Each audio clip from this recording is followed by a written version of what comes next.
Aren't you tired of being ignored by founders in today's hyper-competitive private equity market? What if you could create connections so authentic that founders are eager to work with you before you even pitch? In today's episode, Lane Rankin, the multi-time edtech founder, visionary CEO behind Illuminate Education and private equity LP, reveals the secrets to standing out in deal sourcing. Lane shares how private equity firms can rise above the noise, build trust, and forge lasting partnerships by focusing on the human side of deal making, ultimately turning cold outreach into meaningful, relationship-driven, and opportunity-converting conversations. In this episode, you'll learn why the best deals start with deeply understanding what founders truly care about and how to engage founders authentically. Lane's formula for unlocking trust by being genuine, vulnerable, and curious. The power of remembering personal details like birthdays and family milestones to stand out from the competition. And why value-driven connections are the key to winning deals in today's market. Ready to level up your proprietary deal sourcing and win founders' trust through authenticity? Then this episode's for you. Tune in now and unlock the human side of private equity deal sourcing with an edtech founder who's been on both sides of the table. This is Deal Sorcery.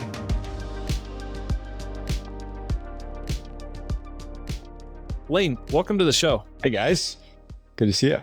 You too, buddy. Thanks for coming on. I know, I know you in so many different capacities today, right? Like, for someone that's maybe coming to the table outside in, like, how do you think about describing, the man, the myth, the legend that is Lane Rankin? The man, the myth, the legend. That's funny. Honestly, if you ask the question this way, if you said, "Hey Lane, how would you want people to think about you?" Years ago, I put that question to myself and I built my own epithet to basically say, and so every morning I do breath work, I do meditation. And then what I think is, the four words that I think about is am I being kind? Am I being generous? Am I being courageous? And am I being curious? And then I think about, am I wrapping all that in love? And so if people were to think of me that way, then I'd be like, damn, that's pretty cool. But it's kind of based on that idea of thinking what's, the end in mind. And so that was the first thing that came to mind when you asked that question. So I love it. Obviously know that like today you're an executive chair for Center Capital and, private equity firms. Like I know obviously you also had the transaction with Insight back in 2014.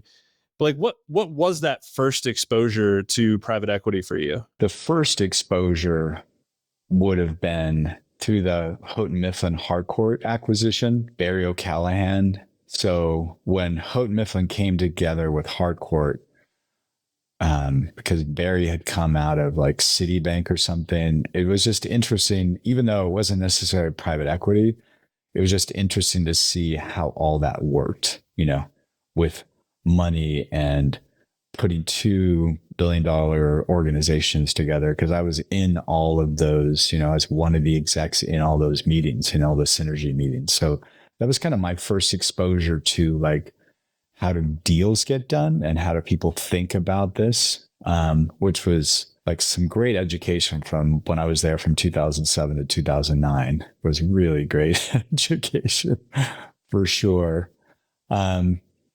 And then in about that same time frame, I think I joined maybe in 2006, I joined a CEO group called Convene. So I was actually in a CEO group for lots of years.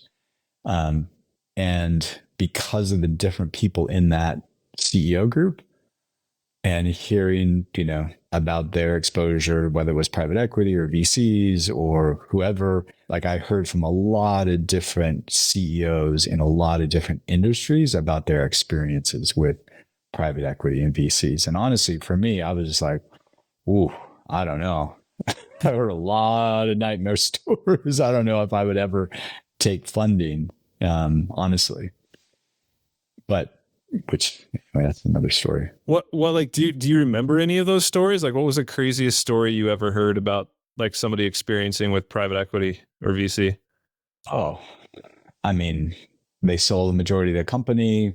They do a good deal. They have some kind of buyout for future revenues. And, 6 months in, they're out because they didn't have a very good employment agreement, and, you know, they take the company, so they never get their buyout, and blah, blah, blah. You know, I mean, it seemed like there was a lot of those kind of stories. But again, you know, this was early days, 2007, 2009. And I don't remember if those were VC stories, private equity stories, but there was just a lot of those well, I won't say the name because there was one that was pretty public. It was a amazing guy that was in my group.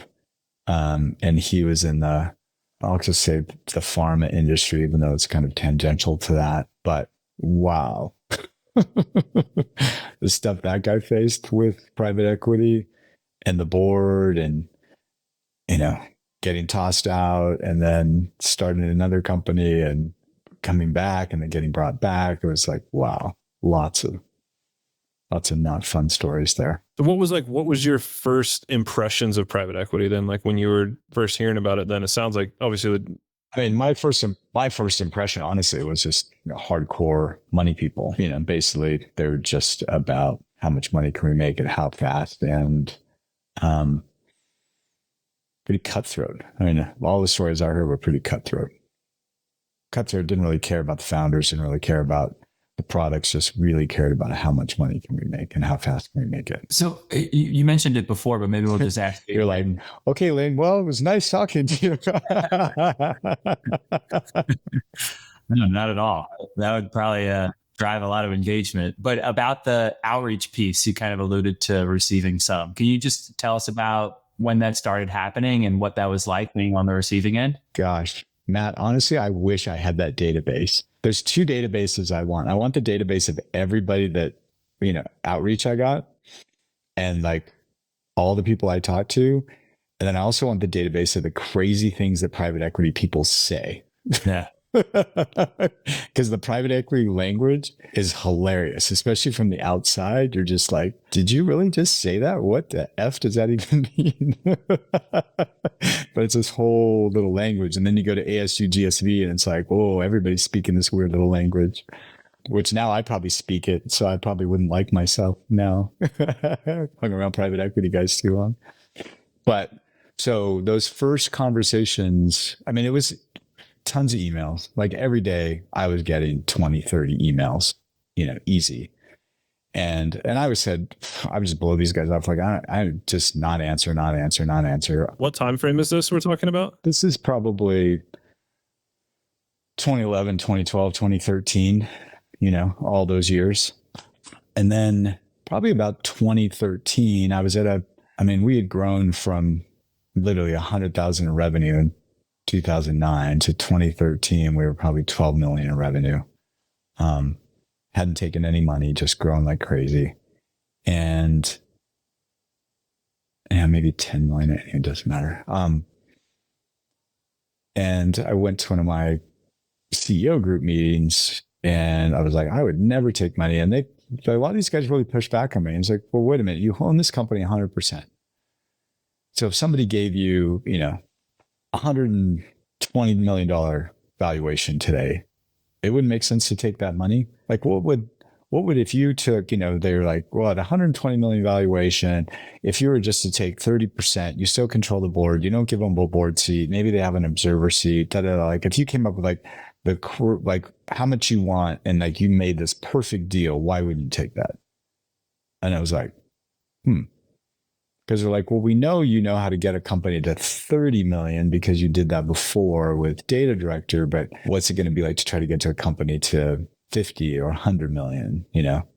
And you did that because when Hardcourt came in. So do you really know how to do that on your own? You know, couldn't they provide help in some way?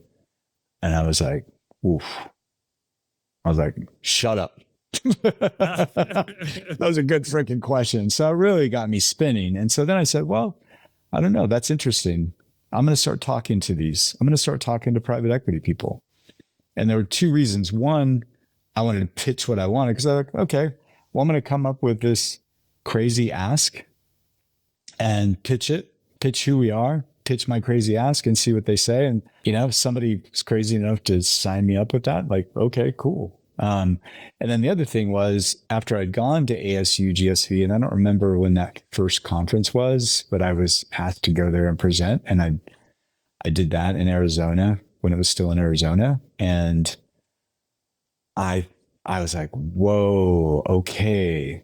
These guys are also really connected around the country. They're talking to educators, they're talking to superintendents, they're talking to other companies, potential partnership companies from me or what have you. So I thought, I need to talk to these private equity guys and just tell them my story, just so they're talking about Illuminate. Now, the more people talking about Illuminate, the better. So it's like, how do I get more people talking about? Well, this is a segment of people I can get to talk about Illuminate, And so I would pitch our story, our vision, our mission, and then also pitch like, well, if I were to take money, this is what it would have to be. So yeah, and I literally had hundreds of those calls. It was like speed dating, because I would set up like a 15-minute or a 10-minute call just to hear their pitch, have them hear my pitch, and then be like, okay, we should set up another call, because I knew these were just, the dial for dollars people that were calling me that I was talking to, right? At some point you started answering that outreach, or were you proactive? And it sounds like no. I was just active. They were sending me emails and I'd say, sure, let's have a 10-minute call. Like, I'll give you 10 minutes. So yeah. So those 20 or 30, that's how I got to like talking to hundreds of these different private equity groups, is because I just started every week when I get that 20 or 30 emails, I would just say, yeah, sure, let's talk. It sounds like you were an interesting prospect over a long period of time, if that's fair to say. So I assume that you had a lot of outreach across several years at least. Did anything stick out to you in those forms of outreach, or maybe differently said, did you see any sort of evolution in outreach from private equity over time? That'd be a fun thing to do, man. I should go back and we could like bring up my old emails and see what that actually looks like over time. That'd be interesting. You definitely saw that, right? You could definitely see, okay, cool, this guy's mail merging or this gal's mail merging the same shit to everybody, right? You can see that. Like, you could just see that instantly. And then you could see, oh, well, this person actually spent a minute doing some research on the internet because they said some interesting things about my company or about me. You're like, and then, you could read the people that are just kind of BSing you, like, well, we saw that, it's so cool that you were on this at Glassdoor, you did this or this, that you could just see they were kind of like trying to butter you up. You could see that kind of the creativity get better over time with the way that people are posing things. And I was, because being a guy that was really into sales, it was good for me because I was like, oh, that's interesting. There would be things too that I would find in those emails that I would actually go to my sales team and be like, hey, this really caught my attention when they did X, Y, Z. I mean, I can't think of one of those off the top of my head right now, but there were definitely times I would go to my sales team and like, we should think about this. This was actually really smart. Do you remember any certain types of messaging that stood out to you, like that you were more likely to respond to? Anything. I mean, and this is what I always told my folks too. Anything that was personal, where you knew people had done a little bit of research and like knew who I was, that always caught my attention. They had to do a little bit more digging than the basics of like, okay, cool, on Crunchbase or wherever, this is Illuminate. He's the CEO. They did maybe this much revenue last year and they work in schools, right? So what does it mean to say like that? What is personalized in saying like, oh, this person actually knows Lane? Well, for instance, if someone had done enough digging to know that I had been an educator, I'd watched one of my interviews and so knew how I thought about creating teams, or knew that I cared about, giving back. And then we had a giving back thing going on at Illuminate. Things like that. Like, hey, I see you took your team to Burma or what have you. Like, wow, that's really interesting. I see you guys built houses in Mexico, or I heard about this or that, something like that, So kind of like connecting to your interests, or the things that you cared about, or, people that had read like the values and would connect it back to their own experience was really powerful. So, wow, we see that you're creating, our mission was creating tools educators can use to promote student and educator success. I just want to tell you, somebody write in, I was that kid that you probably would have had a hard time with as a teacher, that I see that you could have turned me around, and I see you really care about educator student success. And here's what's successful to me. And it's great to have tools like Data Director out there, or, Illuminate out there doing da-da-da. Kind of anything that's personal, but also like touches those heartstrings of like why I created this company was powerful. Do you feel like is that something you feel like is particular to executives within edtech, or like do you think that is a pervasive set of tactics? I think it's pervasive. I think as long as you kind of understand, and we started, to me, this is all just account-based marketing, right? We started doing account-based marketing at Illuminate way back when, because it's like, well, everybody's sending 1,000 emails a day. There's got to be a better way to do this. So how do you do that? How do you connect to people's values? How do you connect to their interests? How do you connect to why they started this company? Because usually there's, I also, just being in that CEO group was so great to see like what made somebody a really great founder. You could see what made people great founders, or what made people really great CEOs pretty quickly. And then I also had the opportunity to be involved with the Entrepreneur of the Year program that EY does for a few years. So, you got to get recommended, and then you get into this whole thing to, in Orange County or all across the country, to be like one of the Ernst & Young, EY, used to be Ernst & Young, Entrepreneurs of the Year. So I met a lot of really cool entrepreneurs through that program as well.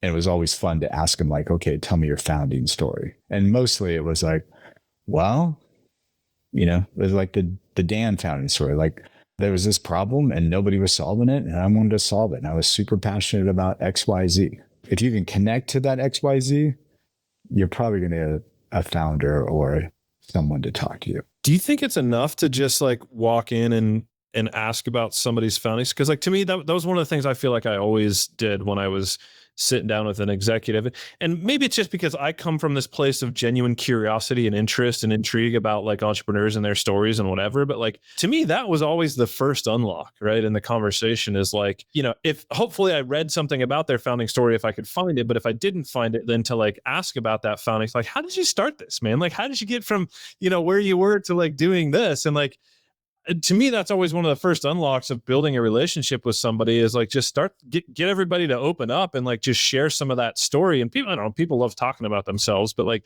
to me, that was always the starting point. No, for sure. 100%. That's the place to start. And then you start to see, what do they value? What's important to them? What's going to be important to them in the future, right? I wanted to ask you, and feel free to share or don't share, whatever. The transaction that you do with Insight. Can you talk about maybe how that came about, and particularly as it relates to like the first interactions, and maybe what drove that to happening? So it came from, me sitting down. And not just sitting down by myself, but with my team, and saying, okay, if we were to take money, what would it have to be? So what would the number have to be? What would control have to look like? And who would the people be, right? Those were kind of my top things. Well, and maybe the fourth one, not just who the people would be, like what could they actually do for me? How could they help me? So when I would have those conversations with, these private equity people, that's, I would always say, here's my story. Like I had my elevator pitch. Here's my story. Here's what I'm looking for. And then I would ask them like, well, how do you work with founders? Like, how does this work for you? How do you guys do this? Da, da, da. And then I would go into each one of those, maybe not the money thing so much until we got into further conversations.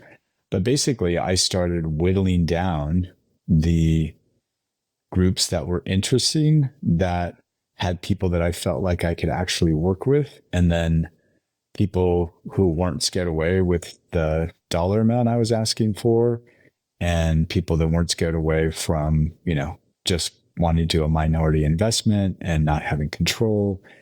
And And then the people part was a big piece to me. The people part and like how they were going to help me. So I ended up whittling my list down to 3 different private equity firms that all put term sheets in front of me. And I spent time with all of them.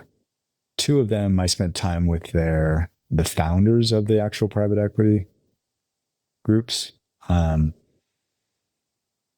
And then honestly, the last 2 that I had, there was really like a tie between the 2. And the reason I made the deal with Insight is their numbers looked better. Their numbers and just the deal structure looked better than what I really liked. The guys on the other side. I felt like they could have helped us as much, and they've gone on to be a really great private equity company. They've helped a lot of ed tech companies. They've done some really cool stuff out there. But, it really just came down to numbers at the end. Because everything else was kind of equal. But that mid-funnel decision was based on, what did you say, 3 different parameters that you kind of had? Well, 4. It was really the money. Who are the people? What can they do for me? As far as like, how are they going to help me? And then what's the control structure? Like, who's going to have control of this? Like, what's that board structure going to look like? What kind of power am I going to have to make decisions? So if, assuming just make a couple of these things equal, right? Like if the board structure is equal and the price is equal, like those other 2 is people and what can they do for me, right? Like what were the standouts for you on the folks that you advanced forward in terms of both the people and the communication of like what we could do for you? Well, and that's, I could tell you like with both groups, what stood out with the people. Like one of the things that always stands out for me, like when I met with the founder of this one private equity company, it was like, this guy had literally done it all. Like he had like grown this thing from nothing and made the 200 calls to get the LPs, to create the fund, to da. Like he had done it all. He knew what it took to build a business, and he built a very successful business.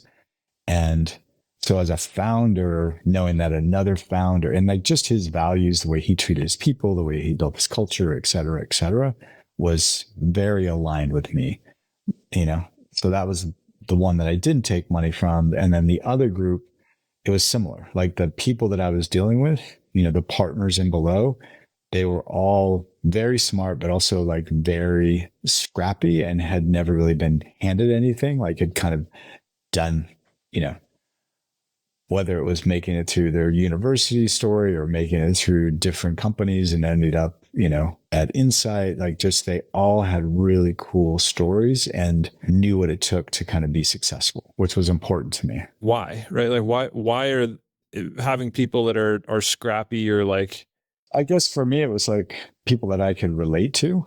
And the people that I could relate to, people that understood business, because I felt like, hey, if I'm going to be in board meetings with these people, and I'm going to be talking to these people on a regular basis, I need to be able to relate to them. I need to be able to solve problems with them. And if they have no idea, like what the real world looks like, I'm like starting a company and wondering how you're going to pay payroll. Like if they don't understand that, it's going to be tough to kind of solve hard problems with them as we grow this thing. At least that's what it felt like to me. And if our values didn't match, like if what I was valuing, like really making a difference in the world and really trying to change things inside education and student success, like if they weren't aligned somehow with values of like wanting to get back to the world, like that wasn't going to work for me.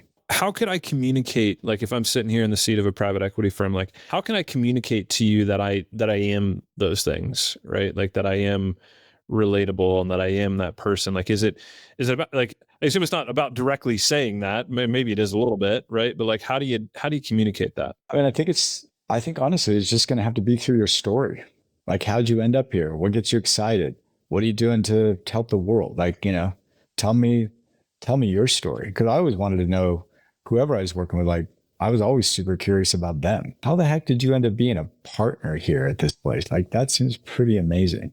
And it's like, well, I did this, this, and this. Then I started a company, and the company did pretty well. And these guys came along and bought me. And then they said, hey, would you want to be an operating partner? And I was like, oh, I don't know. But then I started doing this, like, wow, and I can help a lot of different companies with the things I know. And then it's like, okay, I start to see alignment there with our values and why you did this and what you know and how you could help me and, how you can help solve problems or what have you. Yeah. So it's, I mean, correct me if I'm wrong. Like this to me sounds like, I don't know, we, different contexts talk about this idea of like being good at storytelling, right? But like having that story kind of be value aligned. Is that the right way to think about it? Yeah. Yeah. And I think I'm, I think being curious and being a good listener is huge. If you're talking about like the sourcing person, right? But it's got to be, the hardest part is it's got to be actually genuine. So Matt, when we were talking earlier, I was thinking, okay, and that's why I was talking about that book. It's like, okay, it's almost like you got to find the right person that has that personality that really does have like a curious sense to them, like Dan was saying. I just really love freaking entrepreneur stories. Like one of the questions should be, hey, have you ever listened to any podcast or something on NPR about entrepreneurial stories? It's like, oh my gosh, that's my favorite show. Why is that your favorite show? It's like, well, because it's so cool to hear like the bonobo stories, like insane, right? Or whatever. Like all the stories are so cool.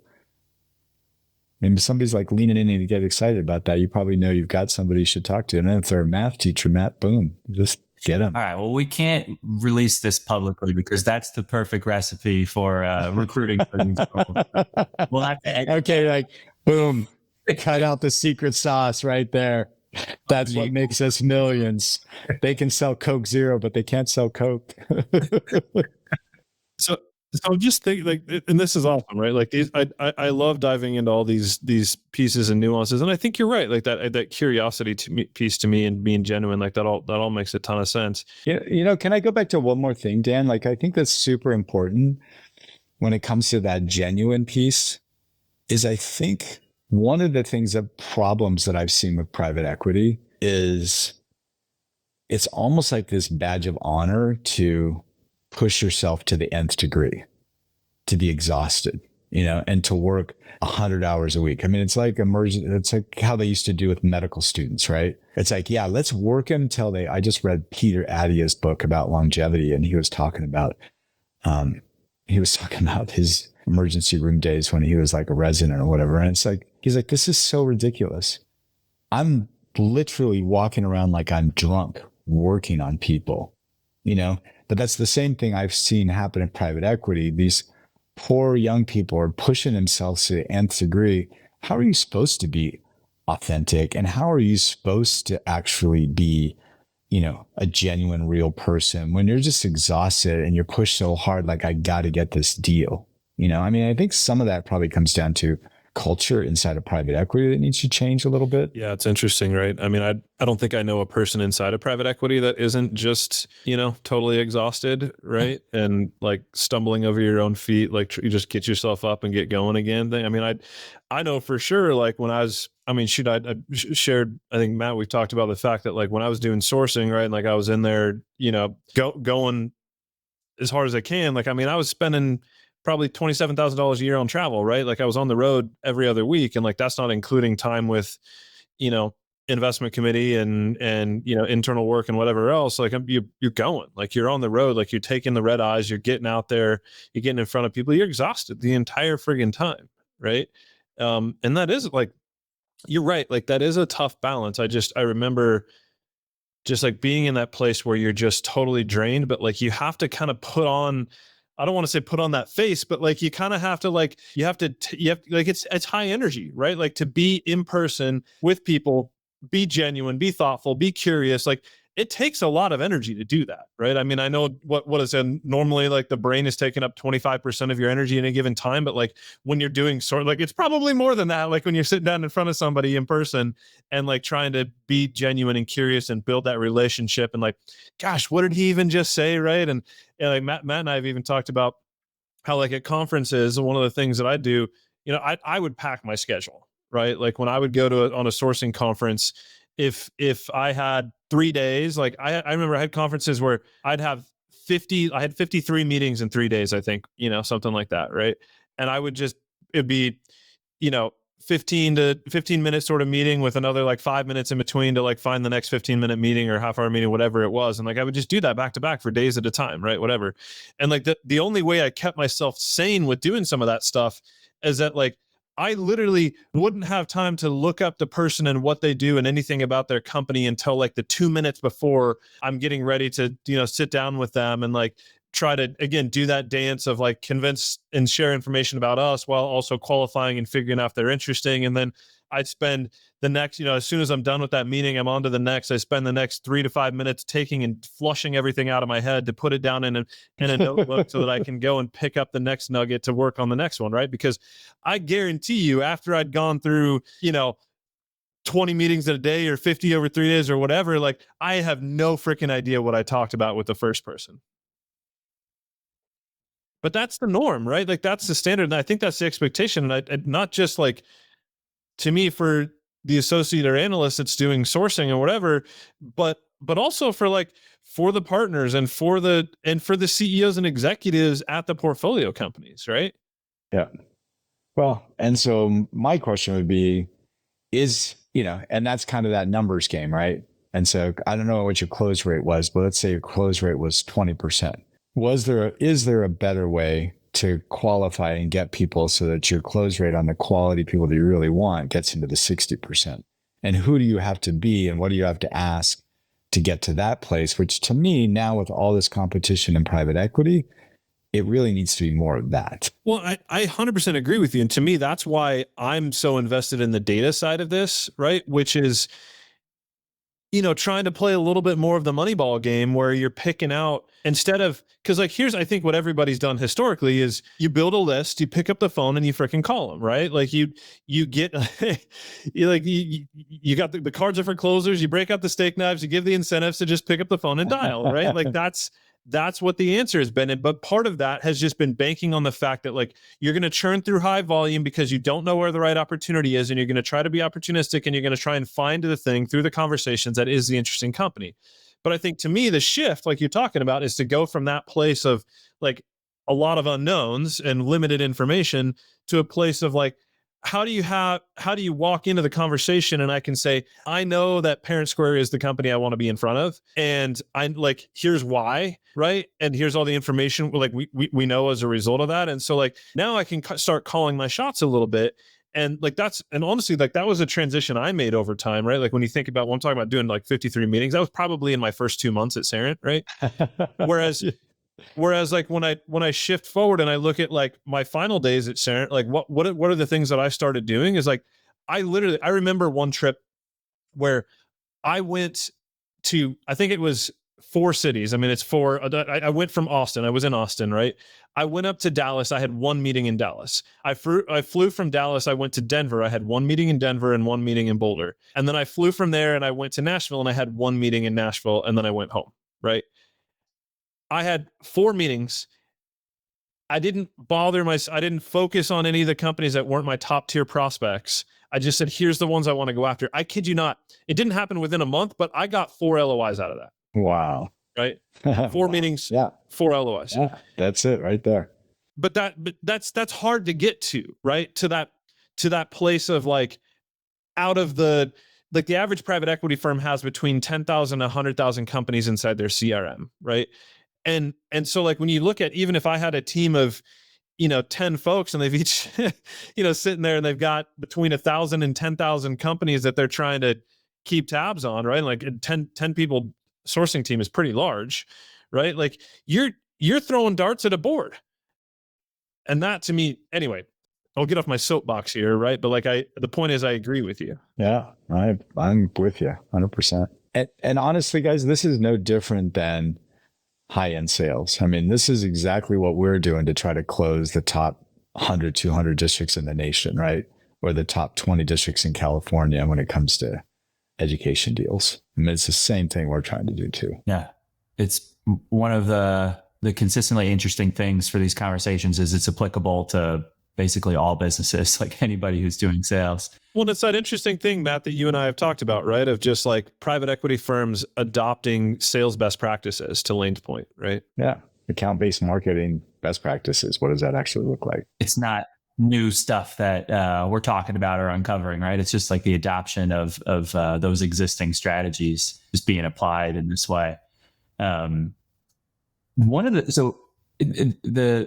one takeaway I think from just like recent comments is maybe folks are spending too much time thinking about volume, and it would benefit them to think more targeted and try to communicate that in outreach. If we can just talk just another second about that initial outreach, because I think that is a hard part of the process for a lot of folks that are in this seat. And I'm curious just if you kind of recall, and it's okay if you didn't, but when you think about receiving that first message, can you think about what made you determine to open, respond, throw it away? Subject field matters, right? So what is an actual interesting subject field? I wish I could remember some of them, but I just remember like, what? And then getting into it and then seeing like, oh, this actually is addressed to me. They actually do know something about me and the company. And so that would make me say, okay, I'm going to give these folks a shot. And to me, that part, there's quite a few times, there would be like an interesting subject line. I'm going to give these folks a shot. And then when I got them on the phone, they would be like a 0. That happened a lot of times, which is that's kind of like,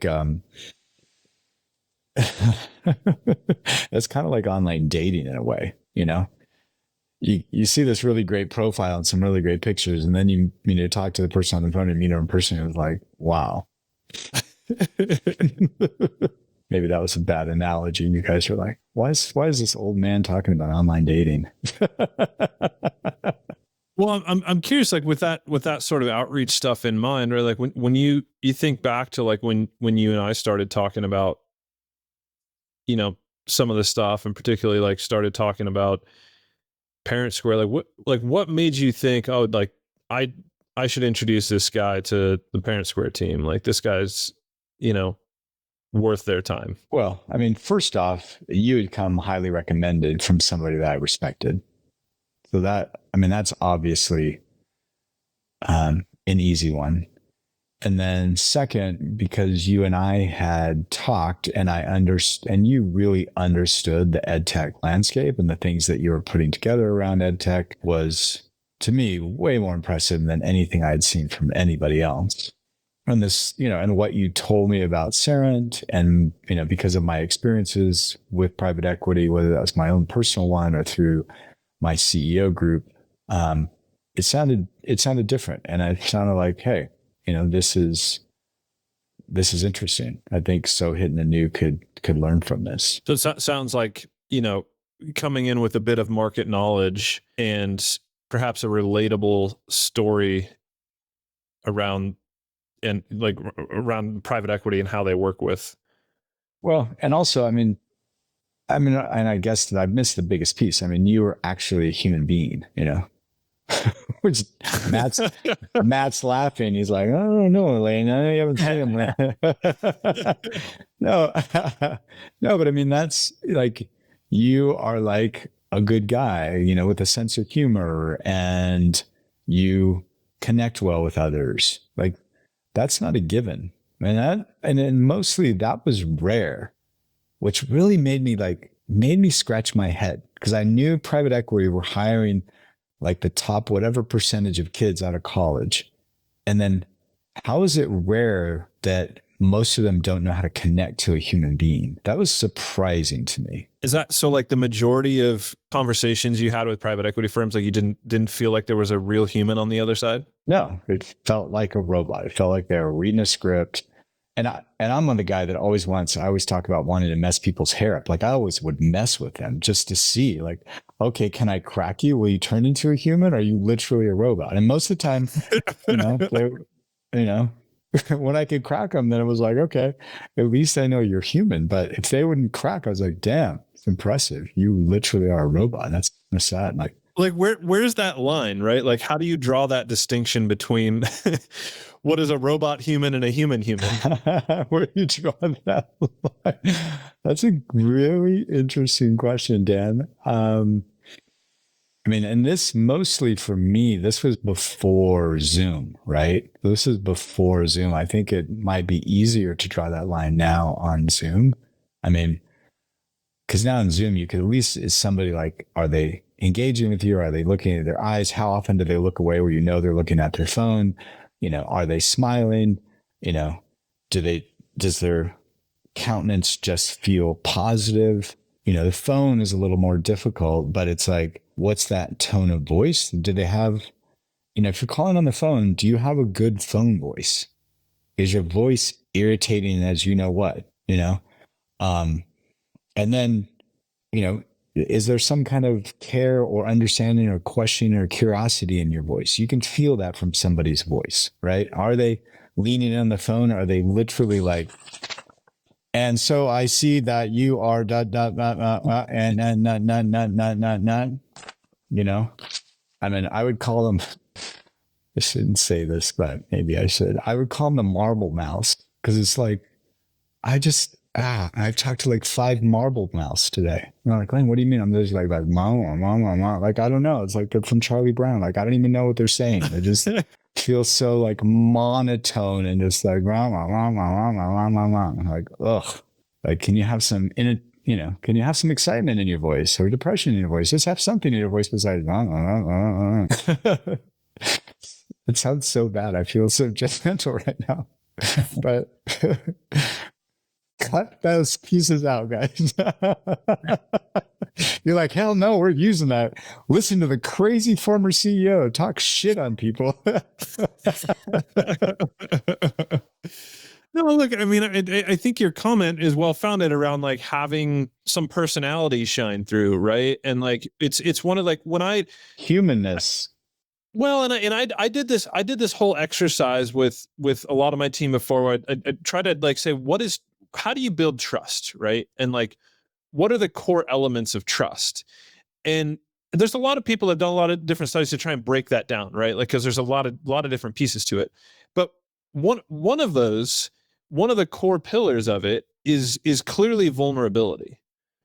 Right. And again, we've talked about like this isn't something unique to private equity. Like this is something with sales in general, right? But I think what a lot of people forget, and I remember like not feeling comfortable with this early on, is being able to convey who you are and being okay with who you are and sharing who you are and putting yourself actually out there as you are, as you as a human being, right? Like that providing that level of vulnerability where you can be judged about like who you are and what you like and what you care about and your background and your experience and whatever. Like when you start putting that self, like your genuine self on the table, you can be judged, right? Like people can say, well, you're not good enough. You're not valid enough. You're not like important enough for me to talk to. And so like I could be wrong about this, but I remember feeling that of like, especially when I was early on doing sourcing and outreach and building relationships with CEOs, it's like, am I even worthy enough to be able to have this conversation? Do I have anything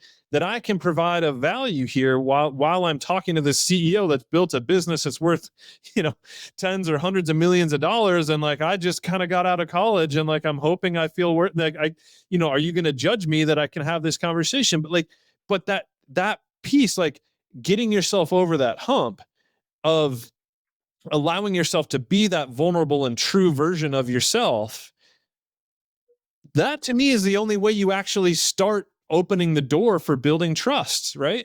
And that's huge, Dan. I mean, I would talk to my people about this all the time. When I would watch like a new salesperson do a sales demo, I'd be like, WTF, like, who are you trying to be? Like, please don't try to be me. Like, who are you? Like, put you into this. Because people feel when you're not authentically you, people feel that and it feels weird. And then people don't like you because it's like most of the time when you're like, you feel strange about somebody, it's because they're trying to be somebody they're not. which is what you're saying. So true. So so then maybe it just boils down to like making sure you've got the right people in the seat, right? Or is it just finding a way to like, did you ever unlock somebody, right? Like that was giving us somebody on your team that maybe was giving demos, trying to be somebody else. And like, you found a way to unlock them to be their genuine self. Yeah. Lots of them. Cause it seems like, cause I would hire, whether that was trainers or that was salespeople, a lot of people come into those roles thinking, okay, I am a trainer now. I have to be like this, It's like, no, people aren't going to connect and relate with you if you're like that. Who are you? What's your experience? Be your goofy self. Like, it's fine. And people don't like perfect. Here's another thing that I learned is the more and more I sold and the better and better I got and the slicker and slicker I got, it's almost like the worse and worse I did. I almost had to try to screw up because people like it when you're like a real organic person. That's one of my worries about AI. I can get less AI can like throw in flaws every once in a while. It's like people like people because they're weird and they're organic and they have weird quirks about them. That's why they like us, It's almost a way to prove that an email is made by a human today, right? Is like if you put a flaw in it. Exactly. No, seriously, it's true. But that's the same thing in a sales presentation. If you get too good, if you look too good and you get too good, people are like, I can't connect with that person because damn, they're way too smart, way too fancy, way too whatever. Like I can't connect with them, which is part of the thing of like knowing your audience too, like who are you talking to?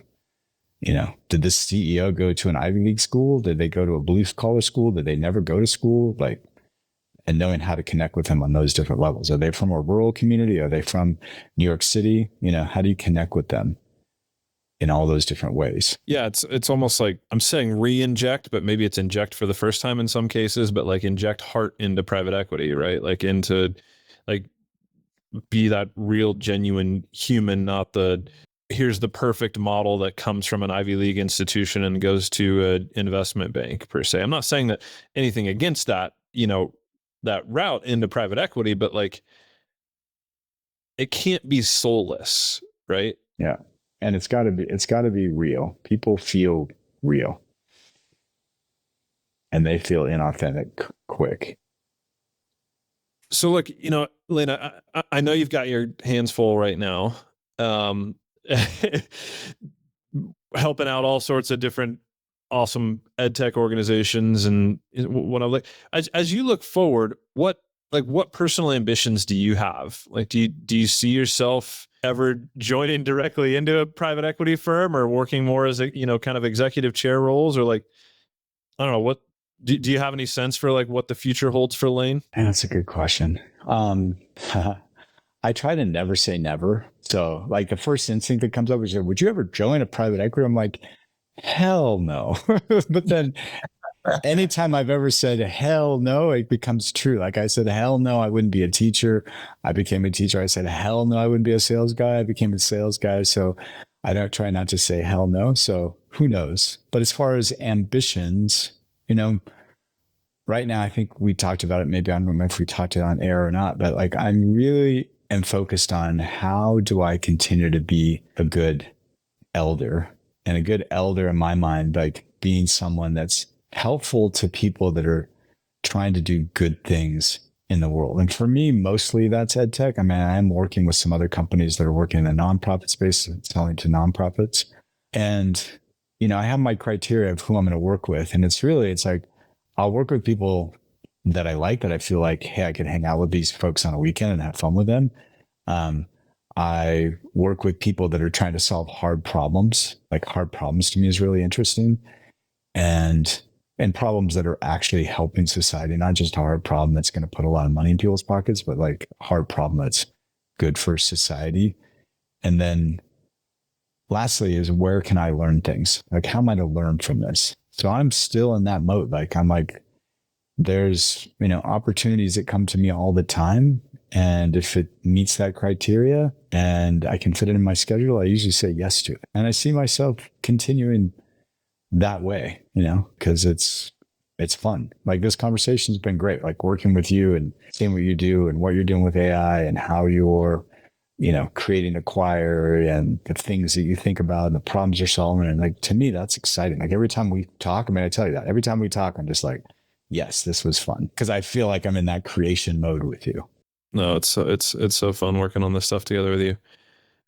So it sounds like in general, like as you think about it, it's a little bit less about the particularities of what it is, and it's a little bit more of the kind of why and the characteristics of the opportunity or the people. Is that right? Yeah, for sure. For sure. When you think about, and I know you said it's got to be somebody I feel like I could sit down and have, enjoyed personal time with or what have you. But like when you think about the ideal private equity firm or ideal business partner that you want to be working with, like what does that look like? Well, first off, somebody that just wants to laugh. Like you got to want to laugh. You got to be able to step back and just say, man, some of this stuff's hilarious. So that they've got to have a sense of humor.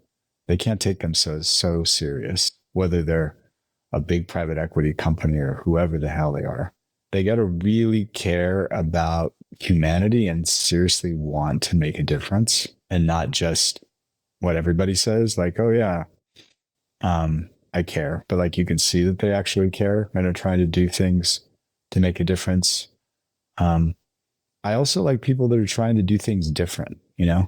Everything I've done, I've always been like, okay, cool. I see how everybody did it. I read the books too. Like, that's cool. But is there a way to tweak this to make it better?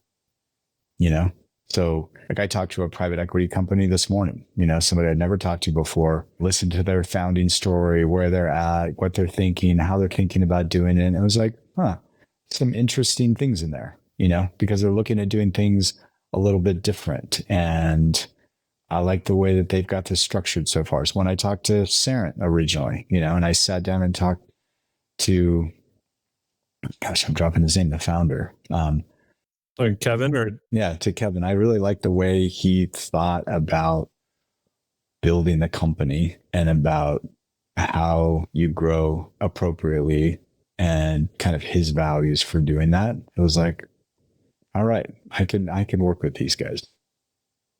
I don't know if that answered the question, but those are some of the things I think about. We've talked about different things that maybe didn't work and different characteristics of people who are in a deal sourcing role that would help them be successful. But maybe just to ask you kind of directly, if you were in that seat, or if you were a partner at a PE firm trying to break in and build relationships with high quality CEOs, what would you do? I mean, first thing I would do, and it's what I taught my folks to do, is like, if you're going to go present to a district, we presented to school districts, know that school district, read their strategic plan, know who you're meeting with. Did they go to USC? Did they go to the University of Laverne? Do you know anybody in common with them?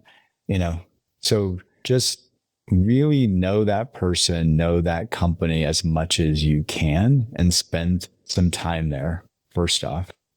And then in starting that conversation, like I always try to start a conversation with people having human time, and I noticed Dan does this. Every time Dan and I start a conversation, he always starts with what I call human time. Like, hey, how was your weekend? What did you do with the kids? That kind of thing. Or so having that human time to like connect before you just jump into business. What I've seen a lot with private equity people, they don't do that. They just kind of want to jump right to the spreadsheet or jump right to business. That human connection time in that first few minutes is like really important. If you're calling a CEO and there's that could be anything like, whoa, and I just saw in the news, like this thing going on with Microsoft. Did that impact you? How'd that impact you? How'd that impact your stress level? Like, something that you can like connect with them and kind of get some humanity going with them. Or first weekend of college football this weekend. Are you a football guy? Are you a football gal?